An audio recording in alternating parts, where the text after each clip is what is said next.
They called her foolish for feeding a crippled veteran in the frozen streets. Wasteful. A disgrace to the pack. For weeks, they watched Chantel kneel in the snow beside a man they'd all agreed to forget, pressing warm bread into his trembling hands while her own stomach went empty. So when the crowd finally cornered her, ready to make an example of her weakness, no one expected what happened next. Gerard had been a decorated soldier, once fought in the border wars, bled for the kingdom, came home broken. Within 2 years, the pack stopped saying his name. He became invisible. Worthless. Dead weight. But Chantel saw him. Every morning before dawn, she brought him bread she couldn't afford, tea in a battered thermos, and a smile that refused to apologize for kindness. The pack mocked her, called her a fool, said she dishonored them by wasting resources on a wolf who couldn't fight, couldn't hunt, couldn't even stand. Then the Wolf King stepped forward. What Alexander Stewart did in that snow-choked street in front of the entire pack left them speechless, on their knees, and changed the laws of the kingdom forever. This is the story of how mercy became the greatest power of all. If this story stirred something in you, if you felt Chantel's courage, Alexander's awakening, or Gerard's redemption, then you belong here. This channel is where broken souls find healing, where mercy triumphs over cruelty, and where love doesn't just conquer, it transforms. Hit subscribe because stories like this, they're just the beginning. The next tale waiting for you might change everything. Don't miss it. The cold came early that winter. By mid-November, frost had already claimed the cobblestones, turning the narrow streets of the lower district into rivers of ice. By December, the snow fell so thick that morning looked like twilight, and the world shrank to whatever you could see through the white. Chantel woke before dawn, same as always. Her room in the Omega quarters was small, barely large enough for a bed and a wooden chest, but it was hers. She dressed quickly, layering what clothes she had: a thin dress, a patched sweater, the cloak with the torn hem she'd been meaning to fix for months. The cold bit through all of it anyway. In the communal kitchen, she worked quietly while the others slept. The bread from yesterday's baking sat wrapped in cloth on the shelf, her portion, the one she'd earned from her work in the pack house. She took it, still soft in the center, and added a small jar of honey she'd been saving. It wasn't much, but it was something. The walk to Gerard's corner took 20 minutes through streets that hadn't seen sunlight in days. Snow crunched under her boots. Her breath came out in white clouds. Twice, she slipped on ice and caught herself against brick walls that felt like frozen stone. She found him where she always did, tucked in the alley behind the old church, back pressed against the wall, blanket pulled tight around shoulders that had once been broad and strong. His hair had gone completely white. His hands shook even when they weren't cold. And his eyes, those eyes that had once been sharp enough to spot enemy movement across a battlefield, now just stared at nothing, waiting for a day that felt the same as every other. Until he saw her. "Morning, Gerard," Chantel said softly, kneeling in the snow beside him. She didn't care that the cold soaked through her dress, didn't care that her knees would ache later. She just smiled and unwrapped the bread. Gerard's mouth moved, but no sound came out at first. The cold did that to him, locked his jaw, stole his words. Finally, he managed to whisper, "You came." "Of course I came." She broke the bread in half, spread honey on both pieces, and pressed the larger one into his trembling hands. "Eat. It's still warm." He stared at it like he didn't believe it was real, like kindness was a language he'd forgotten how to understand. Then, slowly, carefully, he brought it to his mouth and took a bite. Tears slid down his weathered cheeks. Chantel sat with him while he ate, not saying much, just being there. She told him about the kitchen, about the new apprentice who kept burning the porridge, about how the head cook had yelled so loud the windows rattled. Small things, normal things, things that reminded him he was still part of a world that moved and breathed and laughed. When the bread was gone, Gerard reached out with a shaking hand and touched her wrist. "Why?" His voice cracked. "Why do you keep coming?" Chantel looked at him with eyes that held no pity, only warmth. "Because you matter, Gerard. You always have." The voices reached her before she even stood up. Look at her, still at it, pathetic. Chantel's shoulders tensed. She recognized those voices, Marcus and his group, young wolves who measured their worth in how loudly they could proclaim someone else's weakness. She kept her eyes down, helped Gerard adjust his blanket, and started to rise. "Don't you dare walk away, Omega." Marcus's boots crunched through the snow, getting closer. "We've been watching you. Every morning. Same routine. Same mistake." Chantel turned slowly, 6 of them stood there, arms crossed, faces twisted with the kind of cruelty that came from never knowing hunger, never knowing cold, never knowing what it meant to survive on scraps and still find something worth giving. "I'm not making a mistake," she said quietly. Marcus laughed sharp and bitter. "You're feeding a wolf who can't even stand. Look at him." He gestured at Gerard with disgust. "He's useless. Can't hunt, can't fight, can't defend the pack. He's dead weight, and you're wasting food on him. He was a soldier." "Was." Marcus cut her off. Past tense. "What he was doesn't matter. What matters is what he is now. Nothing." The others murmured agreement. One of them, a girl named Petra, stepped forward with a sneer. "You know what this looks like, right? An Omega playing saint, pretending she's better than the rest of us because she feeds scraps to garbage." "I don't think I'm better than anyone," Chantel said, but her voice wavered. "Then why do you keep doing it?" Marcus moved closer, towering over her. "Every morning you take food that could go to wolves who actually contribute, wolves who protect the pack, wolves who matter. Instead, you give it to him." He pointed at Gerard like he was something rotten. "You dishonor us." Gerard tried to speak, tried to tell them to leave her alone, but his leg buckled when he tried to stand. He fell hard into the snow, his bad knee twisting at an angle that made him gasp in pain. The group erupted in laughter. "Look at that!" one of them howled. "Can't even get up to defend the girl wasting her life on him. Broken," another spat. "Completely broken." Chantel dropped to her knees beside Gerard, helping him sit back against the wall. But Marcus grabbed her arm and yanked her upright. His grip was iron, meant to hurt. "You're coming with me. The pack leader needs to hear about this. About how you've been sneaking around, dishonoring the pack's reputation, making us look weak by association." "Let me go," Chantel whispered, pulling against his grip. "Let you go?" Marcus's smile was vicious. "You think you get to decide? You're Omega. You don't get choices. You don't get opinions. You exist to serve wolves who actually matter. And right now, you're failing spectacularly." Petra moved closer to Gerard, looking down at him with open contempt. "My father fought in the border wars too. You know what the difference is? He came home strong. He adapted. He didn't turn into this." She waved her hand dismissively. "Maybe if you'd been worth saving, the war wouldn't have broken you." Gerard's face crumbled. Not from physical pain, but from something deeper. The kind of wound that words leave when they cut precisely where you're already bleeding. Chantel struggled harder against Marcus's grip. "Stop it, please. Just stop." "Stop?" Marcus pulled her closer, his voice dropping to something dangerous. "We're just getting started. The whole pack needs to see what happens when an Omega forgets her place." More wolves were gathering now, drawn by the commotion. Some looked uncomfortable but said nothing. Others watched with the detached interest of people observing a public spectacle. A few even smiled. "She thinks she's noble," Marcus announced to the growing crowd. "Thinks her charity makes her special. But all she's doing is enabling weakness. All she's doing is reminding us that she doesn't understand how packs survive." "Strength," someone called out. "Exactly," Marcus agreed. "We survive through strength. Through wolves who can pull their weight. Not through coddling failures who should have had the dignity to disappear on their own." Chantel's eyes burned, but she refused to cry. Not here, not in front of them. She looked at Gerard, broken, shaking, tears freezing on his face, and something inside her hardened. "He has more dignity than all of you combined," she said, her voice barely above a whisper but somehow cutting through the noise. The laughter stopped. Marcus's grip tightened until she felt bones shift. "What did you just say?" But before Chantel could answer, before Marcus could make good on the threat building in his eyes, the crowd went silent. Not the silence of people choosing to be quiet, the silence of people who suddenly couldn't breathe. Alexander had been standing there for 7 minutes. He'd counted them. 7 minutes of watching a crowd tear apart a girl who'd done nothing but show mercy. 7 minutes of listening to wolves who claimed strength mock a soldier who'd earned it in blood. 7 minutes of feeling his control slip with every cruel word that cut through the frozen air. He hadn't meant to stop. The palace was 3 blocks north, and he had council meetings stacked like cordwood waiting for his attention. Border disputes, trade negotiations, the kind of state business that required his presence but never truly needed his mind. But then he'd heard the laughter, sharp and vicious, echoing off stone walls.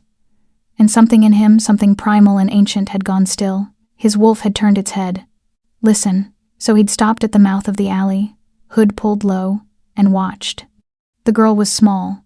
Omega, clearly, from the way she held herself careful, apologetic, like she'd learned to make herself invisible.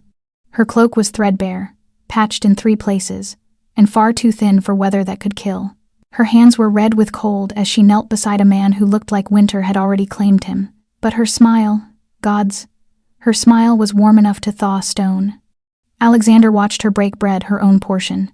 He realized, not scraps or leftovers, and press it into the trembling hands of a veteran, whose eyes held the hollow look of someone who'd seen too much and been forgotten for it. The old soldier wept when he ate, silent tears that spoke of gratitude so deep it had nowhere else to go, and the girl just sat with him. Not uncomfortable, not performing, just present, like bearing witness to someone's humanity was the most natural thing in the world. Then the pack arrived. Alexander's jaw tightened as he listened to them. Every accusation, every insult, every moment they chose cruelty over understanding. He knew Marcus ambitious, ruthless, the kind of wolf who mistook volume for authority. He'd seen dozens like him, wolves who thought dominance was about making others feel small. When Marcus grabbed the girl's arm, Alexander's hands curled into fists. When they mocked the veteran for falling, his wolf snarled behind his ribs. When the crowd actually laughed at a soldier who'd given everything and received nothing, Alexander felt something crack in his chest. He'd built this kingdom on strength, on the belief that power protected what mattered, that dominance created order, that the strong carried the weak, until the weak became strong themselves.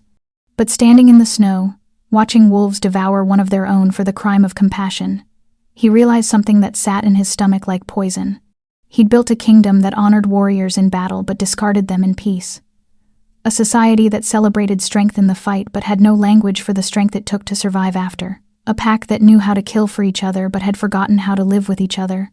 And this girl, this Omega they were destroying for showing mercy, understood something his entire kingdom had forgotten. That true strength wasn't about dominance, it was about dignity. Alexander's wolf stirred again, restless now, insistent. That one sees what we've been blind to. He'd ruled for 7 years, crushed rebellions, rewritten laws, bent kingdoms to his word with nothing but will and violence when necessary. He'd never hesitated, never second-guessed, never questioned whether his strength was enough.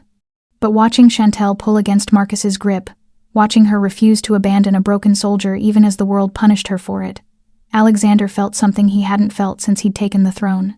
Doubt, not in his power, but in what he'd done with it. The crowd pressed closer now, feeding on cruelty like wolves on a fresh kill. The girl's eyes were burning but dry, she wouldn't give them tears. The veteran was trying to speak, trying to defend her, but his voice was too broken, his body too damaged, his worth too dismissed for anyone to listen. And Marcus was smiling like he'd already won, like this was justice instead of execution, like humiliating an Omega and a crippled soldier somehow made him strong. Alexander's wolf stopped snarling. It went perfectly, utterly still. Now, it whispered.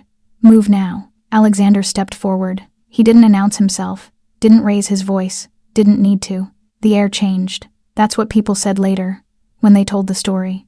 The air itself changed, like the world had inhaled and forgotten how to breathe out.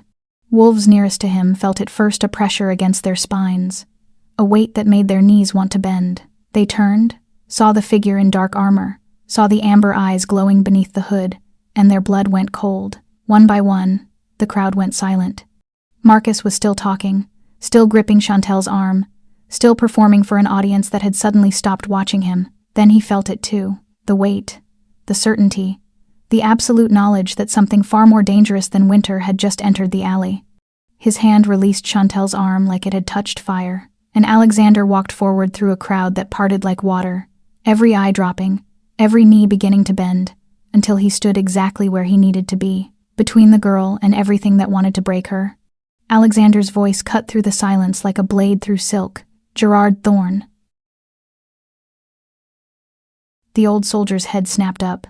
His eyes went wide, not with fear, but with recognition, with memory, with the ghost of a life he thought everyone had forgotten. You know him? Marcus's voice was barely a whisper now, all his earlier confidence bleeding out into the snow. Alexander didn't look at Marcus. His eyes stayed fixed on Gerard, and something painful twisted in his chest. He did know him. Not well, they'd never served in the same unit, but he knew the name, knew the stories. Knew what this broken man had been before the war took everything but his breath. "Gerard Thorne," Alexander repeated, his voice softer now. "Sergeant, 3rd Battalion, Border Wars." Gerard's mouth opened but no sound came. Tears spilled freely now, cutting tracks through the dirt and frost on his weathered face.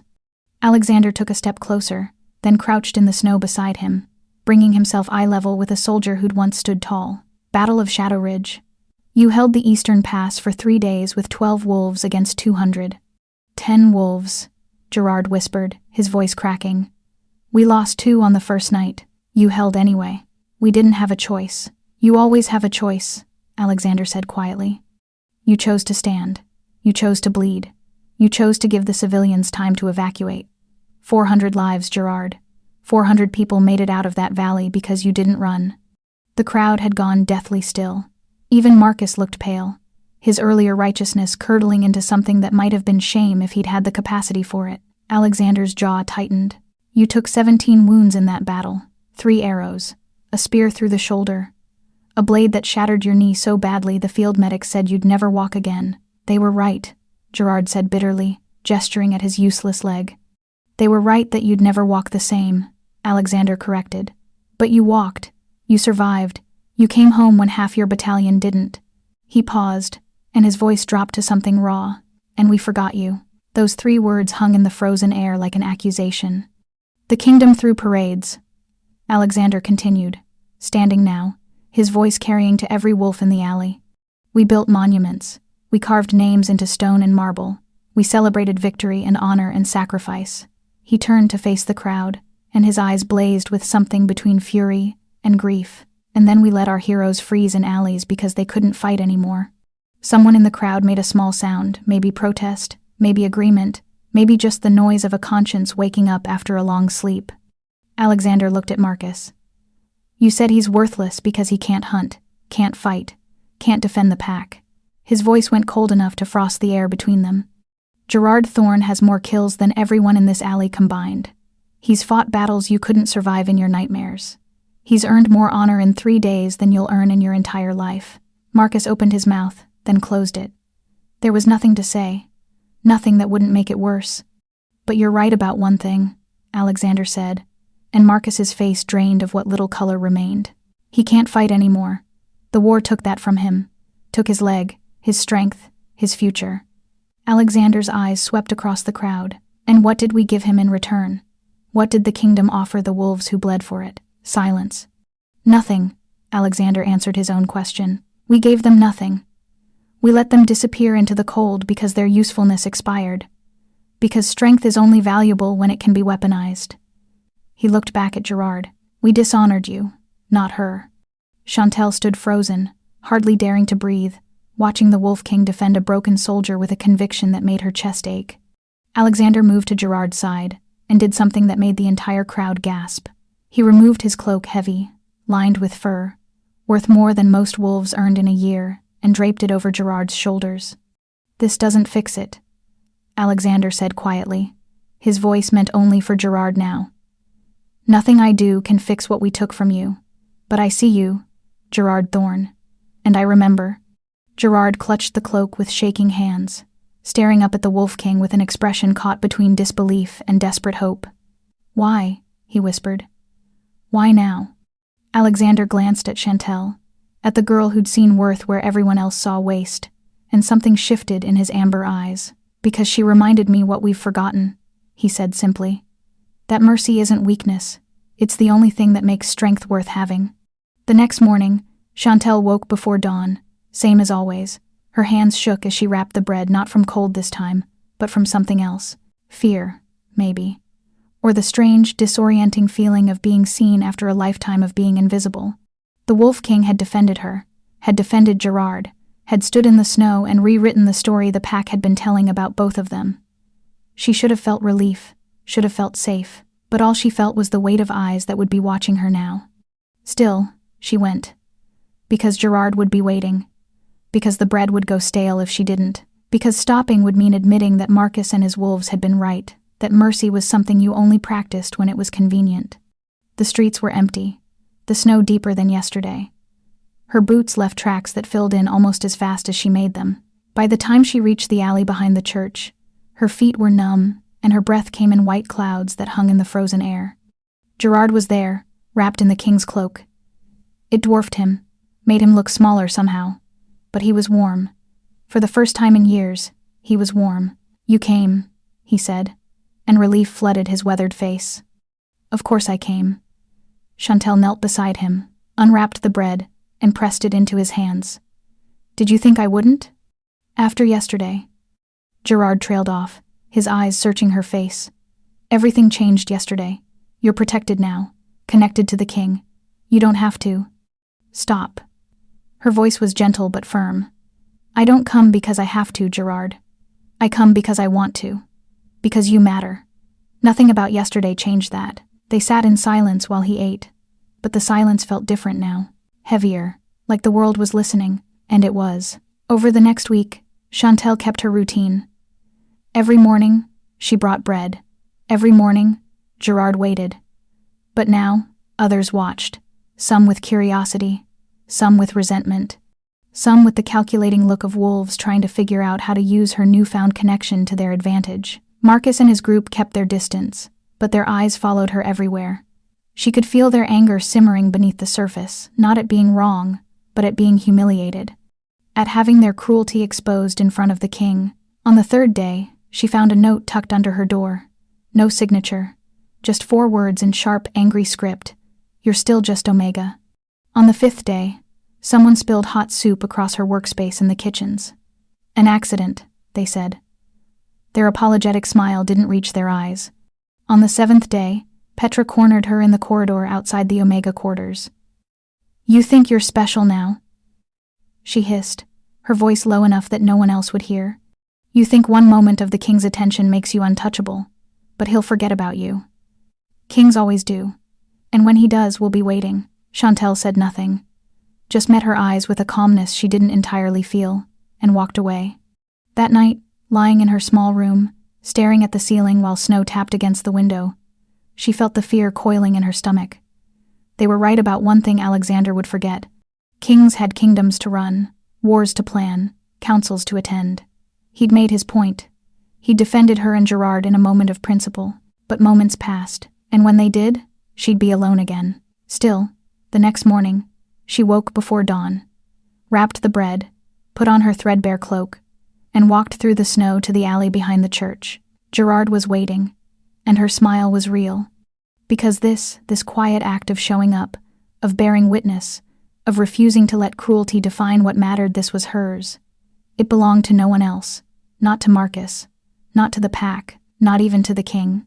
She knelt in the snow, pressed warm bread into Gerard's hands, and felt something solidify in her chest. Let them watch. Let them wait. Let them scheme and threaten, and try to make her small again. She would keep coming anyway. Alexander hadn't stopped thinking about her. 3 weeks had passed since that morning in the snow, and the image of Chantel kneeling beside Gerard, small, defiant, unbreakable, haunted him like a song he couldn't shake. He'd returned to the palace, attended his councils, signed his treaties, settled his disputes. But every decision felt hollow. Every display of power felt empty. Because he kept seeing her eyes. The way they'd held no fear when the crowd closed in. The way they'd looked at Gerard with warmth instead of pity. The way they'd met his own gaze afterward, not with awe or calculation, but with quiet recognition, as if she'd seen something in him he'd forgotten was there. His wolf had been restless ever since. It paced inside his chest at night, pushing against his ribs, demanding something he couldn't name. Alexander had felt this kind of restlessness before battles, before hunts, before moments that required his full strength. But this was different. This wasn't the call to violence. This was the call to something deeper. He stood at his window now, watching snow fall over the city, and finally admitted what his wolf had known from the first moment. She was strong. Not in the way Marcus was strong, loud, aggressive, demanding recognition. Not even in the way Alexander himself was strong, commanding, dominant, built for conquest. Chantel's strength was the kind that didn't need witnesses. The kind that showed up every morning despite the cost. The kind that gave when there was nothing left to give. The kind that looked cruelty in the face and chose mercy anyway. It was the rarest strength of all. the kind that couldn't be trained or commanded or broken, and his wolf recognized it as something worth protecting, worth honoring, worth claiming. Alexander's hands tightened on the windowsill. He'd marked her that day in the alley, a claim that bound her to his protection, and announced to every wolf in the kingdom that she was untouchable. But he'd done it as a statement, as justice, as a way to correct the pack's cruelty. He hadn't done it because his wolf had chosen her, but it had. The bond hummed beneath his skin now, persistent and undeniable. Not the frantic pull of heat or lust, but something steadier, something that felt like recognition. Like his wolf had been searching for something it didn't know it needed, and found it kneeling in the snow with bread in her hands. Alexander turned from the window.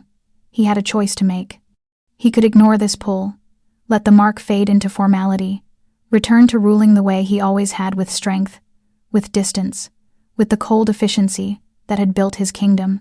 Or he could listen to what his wolf already knew, that Chantel wasn't just strong enough to survive his world. She was strong enough to change it. Alexander found her in the market square on a morning when the sky threatened more snow.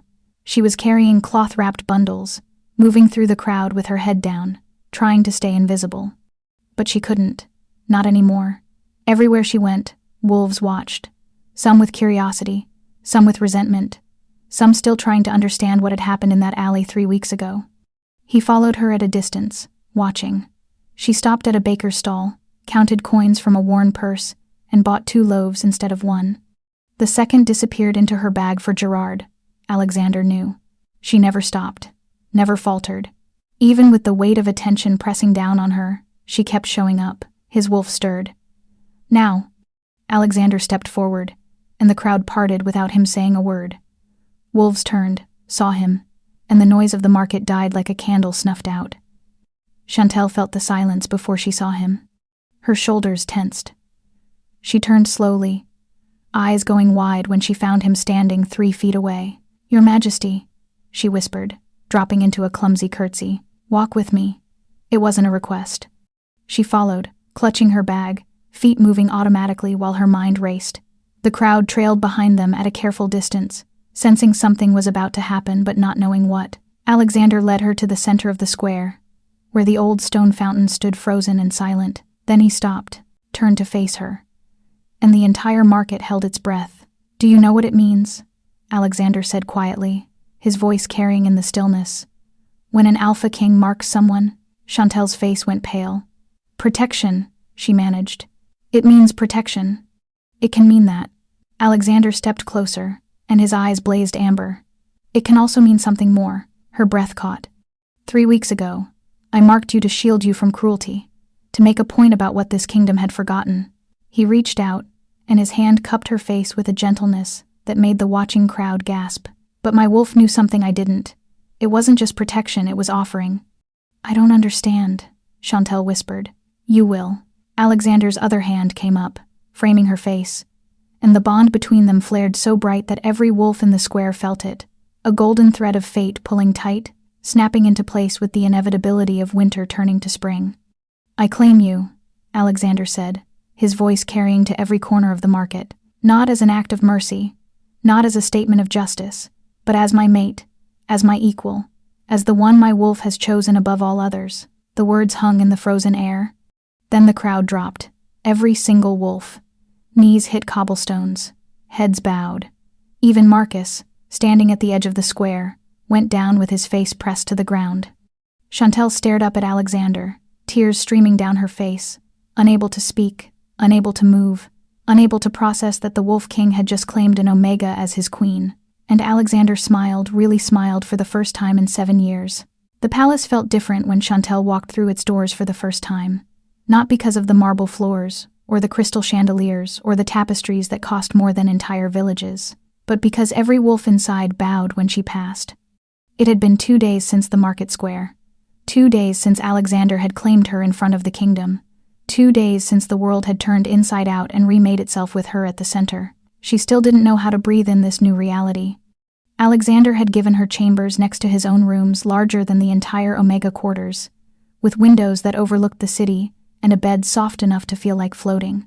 He'd assigned her attendants who called her Your Grace and wouldn't meet her eyes.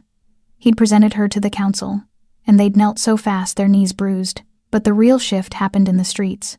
Marcus came to the palace on the third day. He knelt in the throne room with his head bowed and his pride shattered. And when Alexander told him to speak, his voice shook. "I came to apologize. To Her Grace. For my cruelty. For my failure to see what was in front of me." Chantal stood beside Alexander's throne, her hand in his, and looked at the wolf who'd tormented her for months.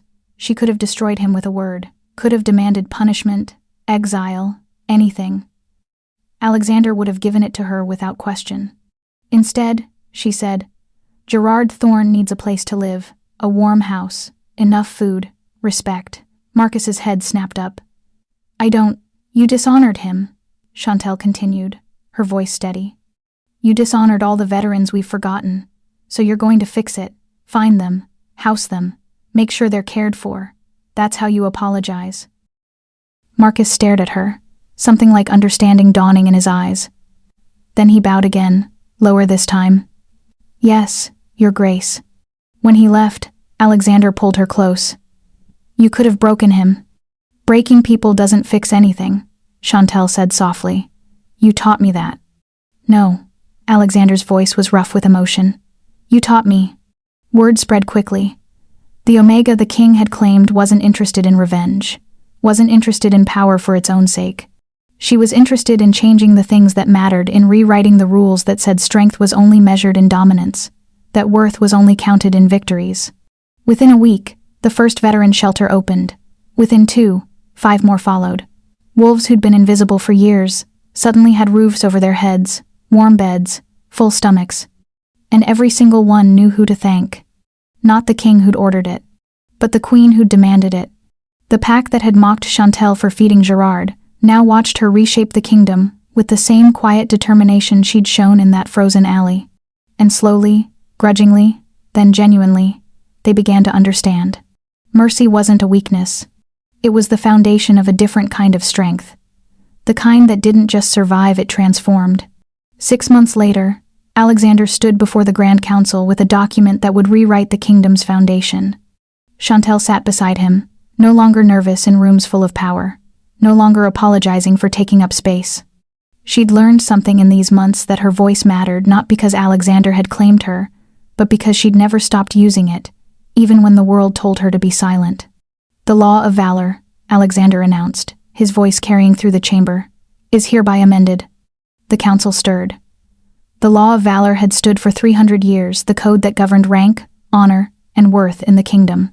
It measured strength in battles won, enemies defeated, territory claimed. It was the backbone of everything they believed.